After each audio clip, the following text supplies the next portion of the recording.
साथियों, पहले की सरकारें रिफॉर्म से बचती रही और ये बात भूलना नहीं चाहिए। ये ईटी वाले भुला देते हैं। नहीं, मैं याद कराता हूं। जिस रिफॉर्म के गाजे बाजे हो रहे हैं ना, वो बिकॉज ऑफ कंपल्सन था, कन्विक्शन से नहीं था। आज हिंदुस्तान जो रिफॉर्म कर रहा है वो कन्विक्शन से कर रहा है।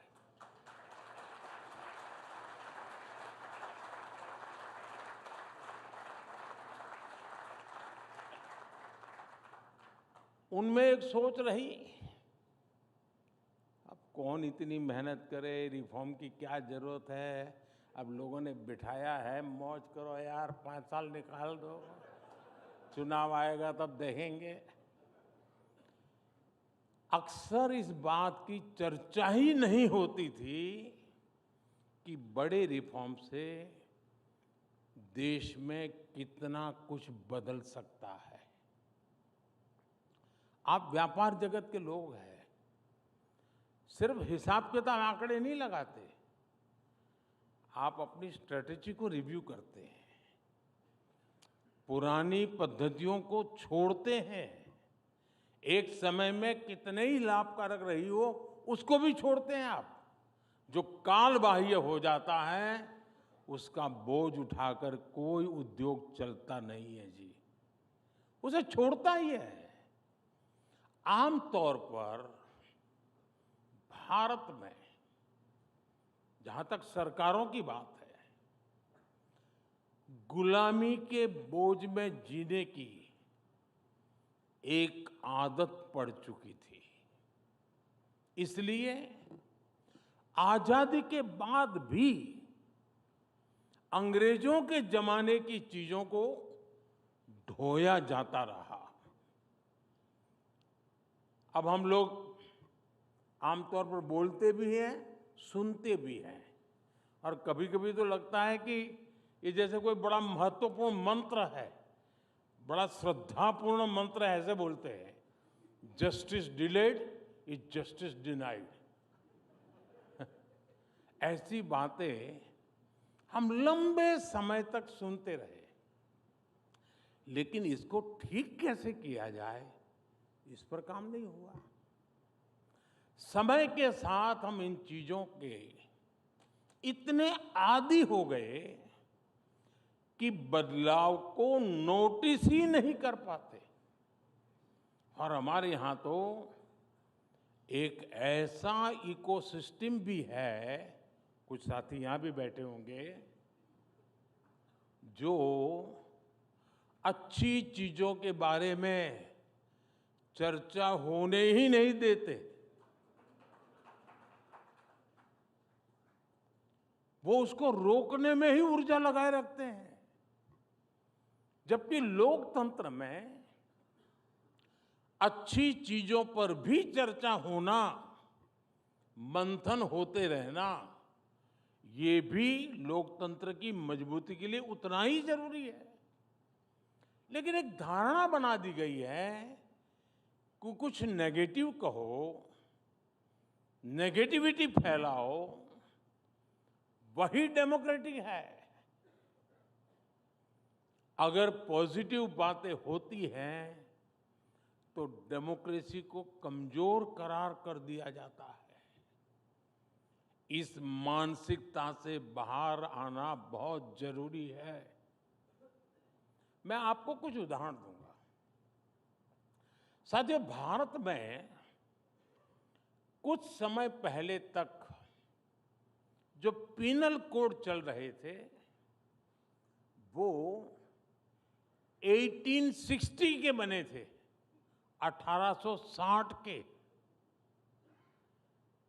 देश आजाद हुआ तो हमें याद नहीं आया, क्योंकि गुलामी की मानसिकता में जीने की आदत हो गई थी। इनका मकसद 1860 में जो कानून बने, मकसद क्या था? उसका मकसद था भारत में गुलामी को मजबूत करना, भारत के नागरिकों को दंड देना, जिस सिस्टम के मूल में ही दंड है, वहां न्याय कैसे मिल सकता था? इसलिए इस सिस्टम के कारण न्याय मिलने में कई कई साल लग जाते थे। अब देखिए, हमने परिवर्तन किया, बहुत बड़ा कड़ी मेहनत करनी पड़ी है, ऐसा नहीं हुआ है। लाखों ह्यूमन आवर्स लगे हैं इसमें, और भारतीय न्याय संहिता को लेकर के हम आए, भारत की संसद ने उसको मान्यता दी। अब ये न्याय संहिता को लागू हुए अभी 7-8 महीने ही हुए हैं, 7 to 8 मंथ हुए अभी तो, लेकिन बदलाव साफ साफ नजर आ रहा है, अखबार में नहीं। अब लोगों में जाएंगे तो बदलाव नजर आएगा। न्याय संहिता लागू होने के बाद क्या बदलाव आया है मैं बताता हूं। एक ट्रिपल मर्डर केस में एफआईआर से लेकर फैसला आने तक सिर्फ 14 दिन लगे, इसमें उम्र कैद की सजा हो गई।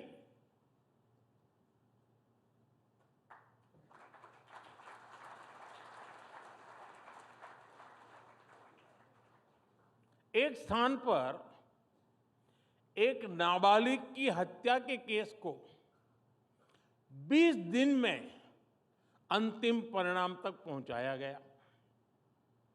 गुजरात में गैंगरेप के एक मामले में 9 अक्टूबर को केस दर्ज हुआ।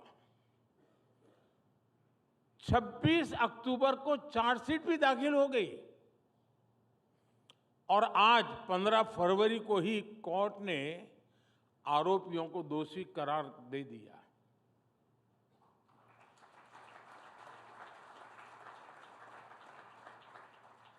आंध्र प्रदेश में 5 महीने के एक बच्चे से अपराध के मामले में अदालत ने दोषी को 25 वर्ष की सजा सुनाई है। इस केस में डिजिटल सबूतों ने बहुत बड़ी भूमिका निभाई। एक और मामले में रेप और मर्डर के आरोपी की तलाश में ई प्रिजन मॉड्यूल से बड़ी मदद मिली। इसी तरह एक राज्य में रेप और मर्डर का केस हुआ और तुरंत ही पता चल गया कि संदिग्ध दूसरे राज्य में एक क्राइम में पहले जेल जा चुका है। इसके बाद उसकी गिरफ्तारी में भी समय नहीं लगा। ऐसे अनेक मामले में गिना सकता हूं जिसमें आज लोगों को तेजी से न्याय मिलने लगा है। साथियों, ऐसा ही एक बड़ा रिफॉर्म प्रॉपर्टी राइट्स को लेकर हुआ है। यूएन की एक स्टडी में किसी देश के लोगों के पास प्रॉपर्टी राइट्स का न होना एक बहुत बड़ा चैलेंज माना गया है। दुनिया के अनेक देशों में करोड़ों लोगों के पास प्रॉपर्टी के कानूनी दस्तावेज नहीं है, जबकि लोगों के पास प्रॉपर्टी राइट्स होने से गरीबी कम करने में मदद मिलती है। ये बारीकियां पहले की सरकारों को पता भी नहीं था, और कौन इतना सरदर्द उठाए जी, कौन मेहनत करे। ऐसे काम कोई ईटी की हेडलाइन तो बनने वाली नहीं है, तो करेगा कौन? ऐसी अप्रोच से ना देश चला करते हैं, न देश बना करते हैं।